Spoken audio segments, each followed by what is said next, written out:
Launch week continues over at Schoolnest, and I have a new product with a new layout for you. This is the weekly planning notebook. It is not homeschool specific, but can be used for homeschool. But maybe you're also loving on the Schoolnest planners, but want something for personal use and want it apart from your homeschool planner. Or perhaps you looked at the minimalist planner and thought, you know what, that's still too much for me. Perhaps this layout will be a bit of an intrigue. So stick around with me. I'll show you side-by-side comparison so you can see what the difference is between this layout and a minimalist planner. We'll touch on and rehash some of the things that we went over with the other launch video with Homeschool Planner. And foggy mornings are where I begin. Conversations I can never win, but it's not a competition. Though if it was, I'm losing. Welcome back, friends. If you're brand new to my channel, my name is Arlene with Arlene & Company. As I said before, we're going to look at the brand new layout from Schoolnest. This is the weekly planning notebook. It is not homeschool specific, but can be used for homeschool or for your personal use, or maybe your student prefers this layout versus the student planner, and I've reviewed that as well. First, some housekeeping. Please wait until April 5th to order this planner.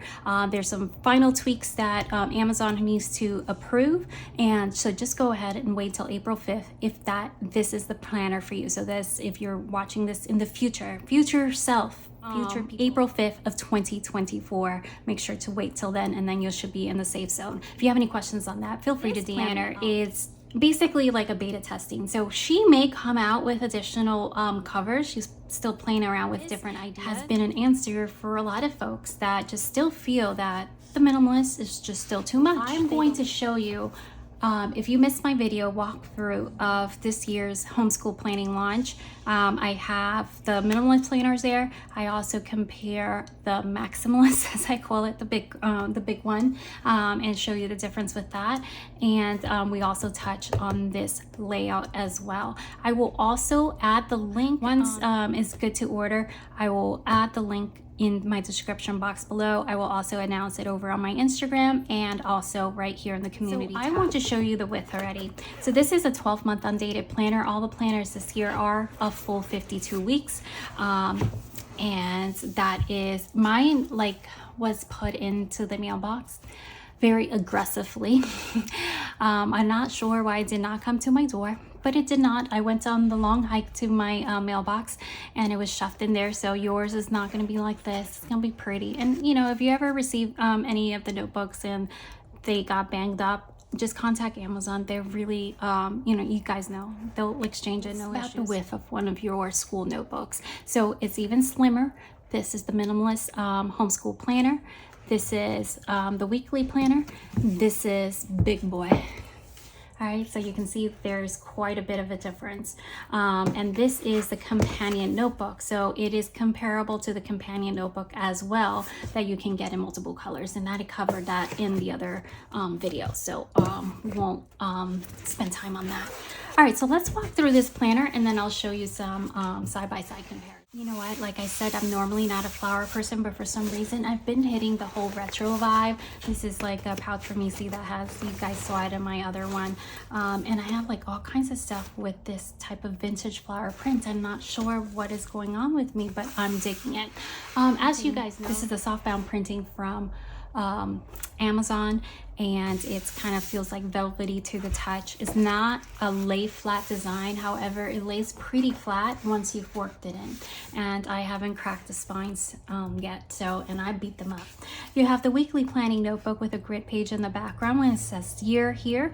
Again, it will say the 12-month undated planner, and this is great for those that, you know, just like to maybe bullet journal but don't have the time to draw out layouts and stuff. This may be a happy medium for you. So you have your planner includes, you have notes pages, you have 1 year of calendar overview, 2 of them, 12 undated monthly calendars, 12 monthly planning pages, 12 monthly reflection pages, 5 weeks of weekly scheduling grid per month, note pages, example pages at the end, and I will show you those example pages as well. So there is the tracking pages that you've seen on here.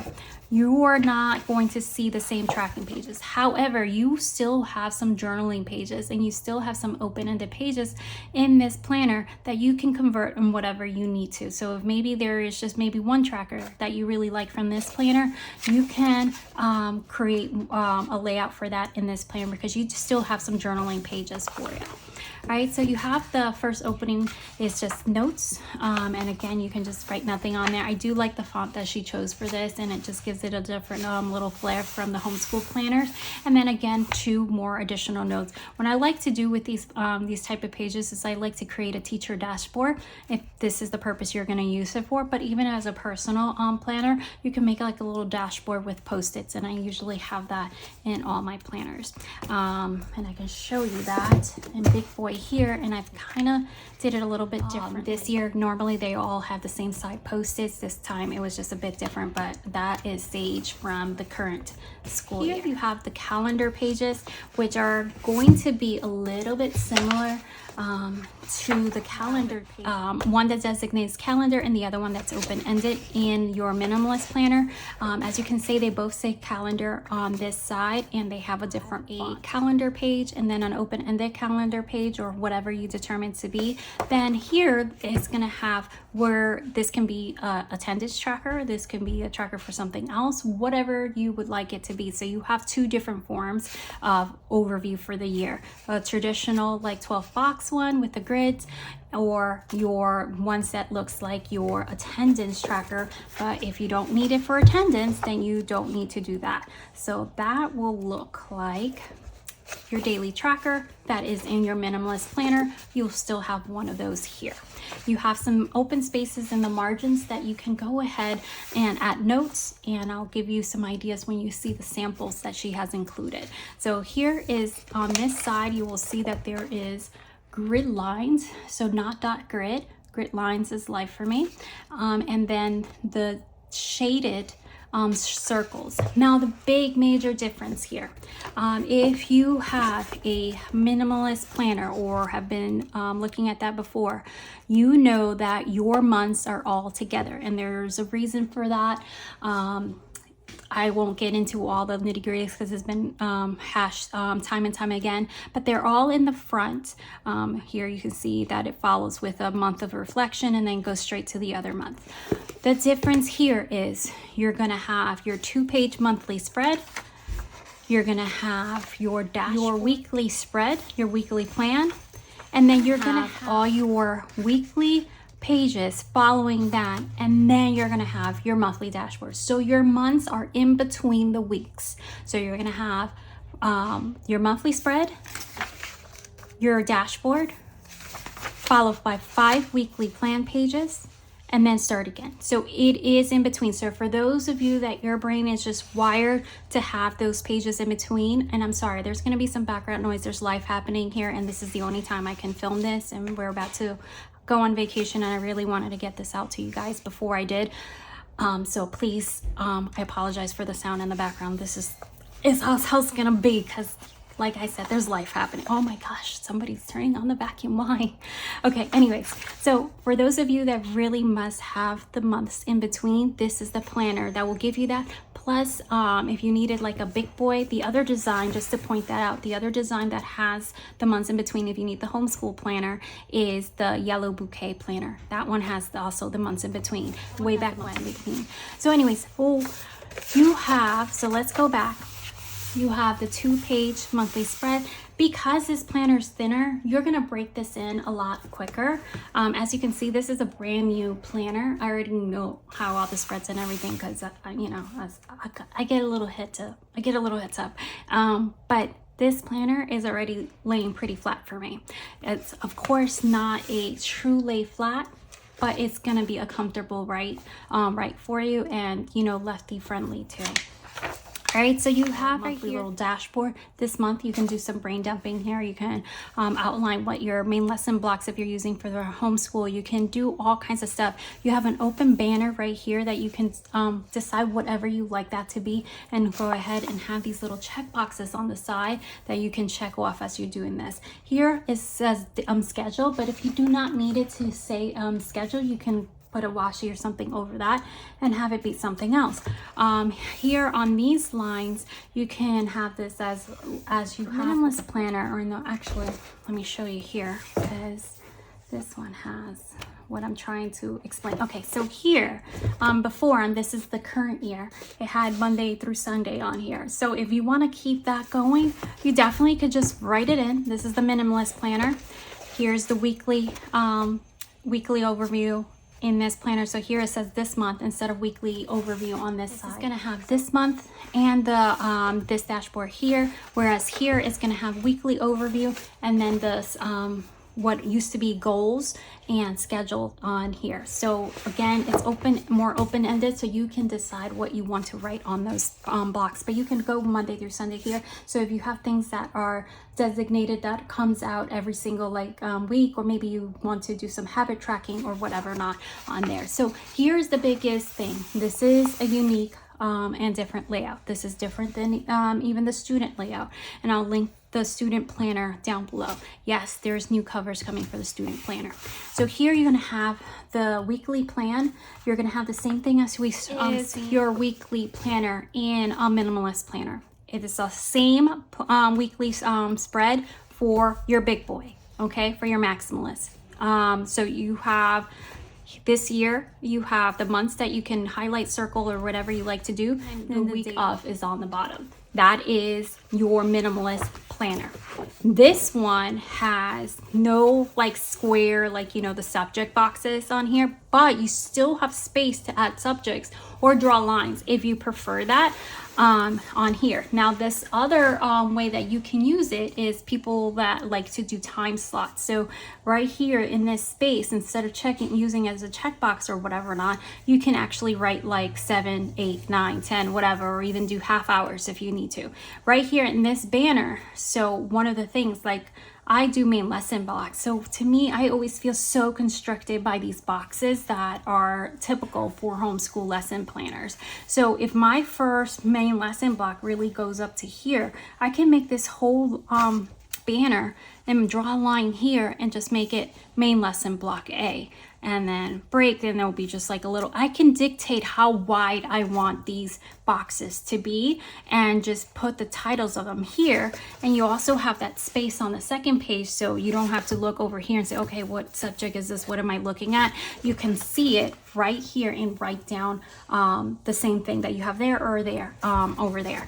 And then you have basically a vertical planner, but if you need to switch things off, maybe you want to put the days of the week on the side and you want to put kiddos' names on here and you want to have it one per kiddo, you can do that as well. You can really play around with it and put it in any order. If you want to do plan it horizontal, that is still possible too. You still have week of, so whether you are using this as a homeschool planner or a personal planner, you can still keep track of what week you are in. All right, so super great if you're following a calendar year for homeschool and such. So you have all these pages on here. On the margins, you still have a little bit of space if one of you washi queens, you know who I'm talking about, and you want to do that. I know I'm not about that life, but I can admire from afar. All right, so once you complete the 5 sets of weeks, then you're going to go into a month reflection. So it will not be a Schoolnest planner, as Megan says herself, without some journaling pages. So even though this is an ultra minimalist, the slimmer Slim Shady. Is that what wait, I think I like that. The slimmer Slim Shady. I think we are on to something, Megan. All right, listen, she's still going to give you some journaling pages. So you had those at the beginning. You had right here for journaling, right? And right in the beginning of the month, and the sides for the your monthly spread. And then at the end of the month, you still can brainstorm, pre-plan, do whatever you like, or maybe just jot down some notes. So month of and reflections is on there, and then you go into your next month, and that's how the planner continues all the way through 52 weeks. All right, so you're gonna see that, and now let me show you some of the samples that she included to give you some inspiration. So here is the monthly spread, and let's compare monthly spread here. We're just looking at a bit of a font difference, right? So it's just looks basically very similar. The font is just a little bit different, and you still have the circles here, so you can use sticker dots, or you can just write straight on here. On these margins here, you can write any notes or going to-do lists that you may need. I'm sorry if I should shake you a few times. And then here is those spreads where it says this month on here, and you can, here's the be creative, few pages as brain dump, make lists, plan meals, write goals, unscheduled errands, decorate it if you like, if you're one of the people that just like to draw and stuff on your planners, add some seasonal stickers, washi, whatever you like. She even has here print out mini book covers for you guys that like to do all that. Yeah, I may start strong with those, but it never follows me through the year, like ever. I may be a planner nerd, but I am very much a functional planner, which means my decorating is minimal. Very minimal. I do like, you know, with the color changes, right?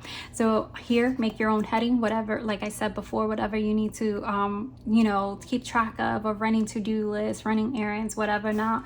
And then here, this is how you can see how she has it Monday through Sunday, how dictated here, and anything you have, maybe some appointments that will interfere with your school, or maybe some meal plannings on here. This is a great place for that. You can do so many different things and have this, like, you know, or if you have a loop schedule, you can designate your loop schedule here. You have some co-ops, you can put that there as well. And here is her sample with a weekly plan. So here's how we were talking about, if you want to do this as a personal planner, or maybe you are a homeschooler that does, you know, schedule times, that's totally fine. You know, rock that out if that's your thing.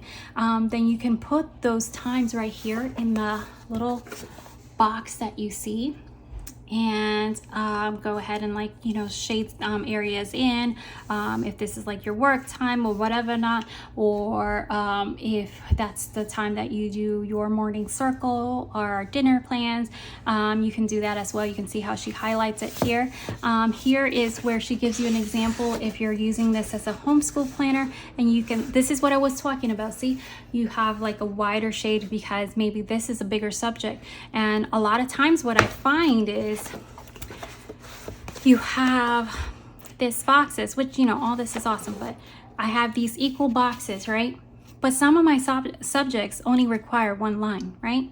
Or one of the things I need to write down only require 1-2 lines. So now I feel like I've wasted space because these lines have been predetermined for me. Now, a lot of people thrive with this. I am very much someone that always ends up in a notebook, or, you know, like a notebook or something, just because I feel constricted, and then, or I'll end up using this. This is why I use this as my scatter book normally, because I'll end up pasting pictures all over this just to keep like a scatter book yearbook to use for our annual portfolio check, because I just feel constricted by the lines. So I really love that she gave this option where, as you can see right here, there is no lines, but you can draw your own, and even it doesn't have to go all the way through. You can draw your own, and let's say on this day you just need this to be a larger margin, this day you need it to, like, whatever works for you. Hey, so you can see she has chores, history, math, science, extracurricular, reading, and the days of the week on top. She has the last part here where it says notes. Again, just giving you ideas. She has designated here and highlighted this part. So you're gonna have these sample pages at the end, and there's gonna be tons of little tips that she gives you of different things that you can use it for. So if you're someone that's hasn't been a natural planner, this can help you be, you know, more accountable for, like, actually using your planner. And one of my biggest tips that I always say is have your planner in a visible place where it forces you to look at it every day. If you really want to stay accountable in using your planner, have it either open or in a place that you have to go to every single day, and you see it and it's in your face and it's like mocking you, say, open me, and then you do that. So here again, she has that monthly reflection and giving you an example. These shaded boxes are not like that, so don't get confused. There is some note pages at the end that we didn't talk about. So after your last set, you have a few note pages, which I told you about, that are extra. So if there's something that you need to write more of or keep track of, running book lists, whatever, or tracking, making your own tracker from the minimalist planner that you liked or whatever, you have some extra note pages that you can do whatever you need to do with those pages, right? And then if you don't need these sample pages, know that you can just paste something on top of it. I give you permission just to paste something on top of it that means something to you. So these boxes obviously are not shaded. This is just used for example. They're not shaded on the other spread, so don't be alarmed. All right, so it's just like this. She's just giving you ideas of how you can like use your highlighters and do all kinds of stuff here. And let's like I said, if you want a full pen test, go ahead and look at the other video. There's timestamps, you can skip right to it. Your highlighters are going to ghost a little bit on this paper. It is 55 pounds or approximately 55 pounds. I use cautions with highly pigmented Sharpies. Highly pigmented markers. Fine points are fine. So you should be fine with that. But highly pigmented things you want to be extra careful for. So this is kind of like a fine point EC marker. As you can see, even my highlighter didn't really ghost all that much at all. So this is, like I said, it does pretty well. Ballpoint pen, you're fine. Anything like your gel pens and stuff like that, you're gonna need to give it like a good 10 seconds to dry, or it may smear a bit. Your big Sharpie, let's see if I have one. This is one, I'm just reaching, I'm actually in my daughter's room. This is something that I would not recommend using. We're gonna use it.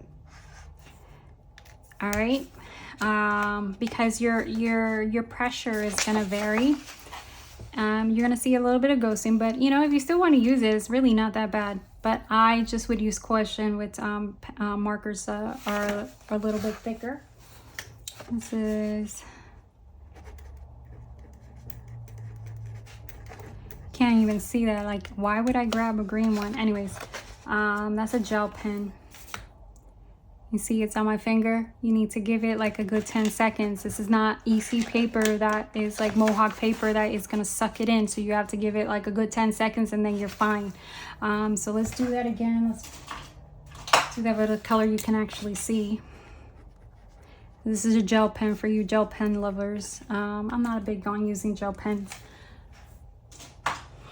All right, so we're gonna give it so if you're somebody that writes like right on top, you're gonna be smearing through. So I would stick with like your erasable pens are great if you like them. Obviously your pencils are color pencils are huge with me. I love doing that. I even love doing like my block crayons in these planners. And we're Waldorfy here, so they look the Lyra pencils look gorgeous on this planner. So that was about 15 seconds, maybe a little longer, and we're good. All right, so it will dry. Your gel pen will dry, but it's not gonna be like a 5-second mark type of thing. All right, so if you want to see more pens and stuff like that, check out the other video as well. The back is beautiful. I really like the back. So here is how she does the back on the other one, but I don't know, like, you're onto something, Megan. I really like the box. What do you guys think? I like that. Here it looks a little bit different on each one, and then this one was before. Now I have freaking ambulance. All right, it's time to check out. If you guys have any questions, leave them down below. I hope this was helpful. I will let you know when you're good to go ahead and order, and I'll change the description box with that link. Drop any questions you have, any more comparisons that you need to know about. I probably already have a video for it. I'll see you guys next time. Forget the roses and the diamonds. Baby, like MasterCard, your priceless.